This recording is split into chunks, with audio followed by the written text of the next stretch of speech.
स्वागत है आपका अपने YouTube channel future exam point में। तो देखते हैं भाई आज का पहला सवाल क्या है। इस वक्त आपको स्क्रीन पर पहला सवाल लिखा हुआ दिख रहा है। तो देखते हैं पहला सवाल क्या है। पहला सवाल बोल रहा है, राधिका के पास पालतू पशुओं के रूप में 2 कुत्ते, 3 खरगोश और 4 तोते हैं। राधिका के खरगोशों की संख्या और पालतू पशुओं की कुल संख्या का अनुपात क्या होगा। ठीक, सवाल ने क्या बोला है कि राधिका के पास पालतू पशुओं के रूप में, यानी पालतू पशु है उसके पास में। तो देखा जाए कुत्ते कितने हैं, 2 हैं। खरगोश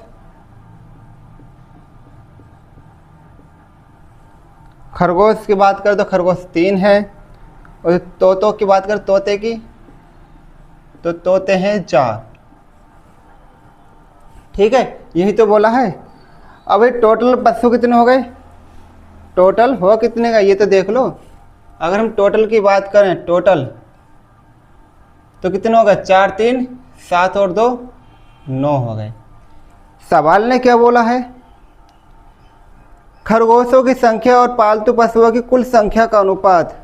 खरगोश कितने हैं, 3। पालतू पशु कितने हैं, 9। ठीक, 3 × 3 3 × 9, यानी इसका आंसर हो जाएगा 1:3। इस तरीके से सवाल हमारा कंप्लीट होता है। नोट कीजिए। चलते हैं अगले सवाल की ओर। अगला सवाल देखिए, आम और सेब की कीमत का अनुपात 3:2 है। यदि सेब और आम की कुल कीमत 100 रुपये हो तो आम की कीमत बताएं। देखो 2 फल है हमारे पास, आम और सेब। ठीक है, आम और सेब ये कौन कौन से अनुपात में है, ये 3 के अनुपात में है और ये 2 के अनुपात में है।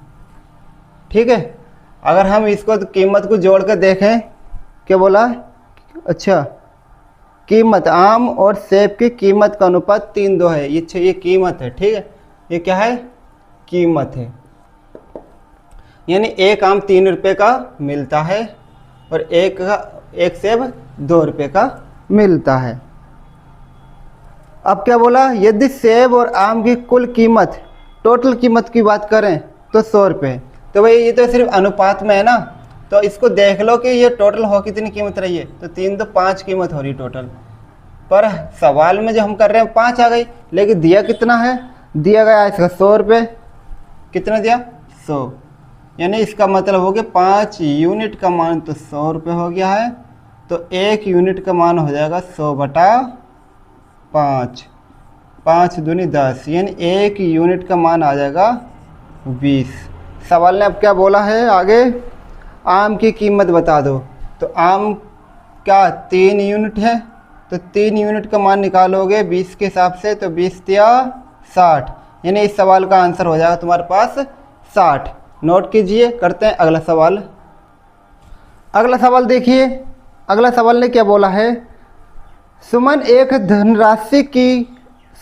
धनराशि को अपनी 3 पुत्रियों में 2 3 4 में विभाजित करती है। यदि वह धनराशि को 1/2 1/3 1/4 में विभाजित करती है तो जिस पुत्री को सबसे कम धन मिलता है उसे अब 3500 ज़्यादा मिलते हैं। देखते हैं इस सवाल को कैसे करना है। 3 पुत्रियां हैं उसकी, मान लो कि एक ए है, दूसरी बी और तीसरी सी है। ठीक, किस अनुपात में पैसा दिया गया है, 2 3 4, 2 3 4 के अनुपात में इनको पैसा बांटा गया। ये क्या है, पुराना है। ठीक है, पुराना अनुपात है ये। फिर उसके बाद में 1/2 1/3 1/4 के रूप में पैसा बांटा गया है। ये बात समझ में आई। ठीक है, लेकिन इसको बटे में है, ये फ्रैक्शन में, इसको बाहर कर लो, यानी भिन्न से बाहर निकाल लो इसको। तो एलसीएम लेने पड़ेगा हमें। तो एलसीएम कितना आएगा इसका, तो 4 तिया 12, 12 एलसीएम आएगा, तो 12 से ऊपर गुणा कर दो तीनों के अंदर इस तरीके से। तो 2 छक्के 12, 3 चौक 12, 4 तिया 12, कितना आ गया 6 4 3 आ गया। ठीक है, पहले पैसा कितना हो रहा था टोटल जोड़ के देखो, तो भाई 2 3 कितना हो गया 5 4 9, अब कितना पैसा बैठ रहा 6 4 10 3 13। और ऐसा कैसा हो जाएगा भाई, पैसा तो बराबर रहेगा ही, उसी पे जो पैसा पहले था वही पैसा बाद में रहेगा, उसी का तो हिस्सा बाटी हो रही है। पहले पैसा बैठ रहा है 9 यूनिट और अब बैठ रहा है 13, यानी पैसे में गड़बड़ हो गई। तो पहले पैसा कर लो आपस में बराबर।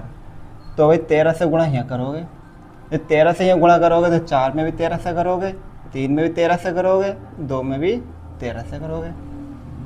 इसमें कर लोगे 9 से, तो 9 से इसमें भी करोगे, 9 से इसमें भी करोगे, 9 से इसमें भी करोगे, हो गया। अब देखो सभी के अंदर 13 13 से गुणा हुई है, ये तो बात क्लियर है। अगर हम 13 से गुणा 13 पर ध्यान ना दें तो हम देखें तो 2 3 4, तो पैसा सबसे पहले सबसे कम पैसा किसको मिला था, एक को तो मिला है। अब सवाल ने जो बोला है उसकी बात समझो एक बार। जिस पुत्री को सबसे कम धन मिलता है उसे अब 3500 ज़्यादा मिलते हैं। सबसे कम धन पहले किसे मिल रहा था, 2 की घात 13, ए को मिल रहा था। किसे मिल रहा था, ए को मिल रहा था। कितना मिला 2 की घात 13 नहीं, 2 गुणा 13, ठीक है 2 गुणा 13, यानी 13 दूनी 26 यूनिट कह सकते हैं। कितना मिल रहा था पहले मिल रहा था 26 यूनिट, और अब कितना मिल रहा 9 छक्के 54, अब मिल रहा है 54। कितना ज़्यादा मिल रहा है बताना ज़रा इसको। तो भाई घटा लो इसको, 14 में से 6 कम करेंगे 8, 4 में से 2 कम करेंगे तो 28 यूनिट अब ज़्यादा मिल रहा है। पर सवाल ने क्या बोला है कि 3500 ज़्यादा मिलते हैं, इसका मतलब 28 का मान 3500 सवाल के अंदर दिया गया है। 2800 का मान कितना दिया 3500, तो एक यूनिट का मान निकालोगे तो ये आगा तुम्हारा 3500 बटा 28, यानी यहाँ पर क्लियर ये बात हो जाती है कि एक यूनिट का मान 3500 बटा 28 है।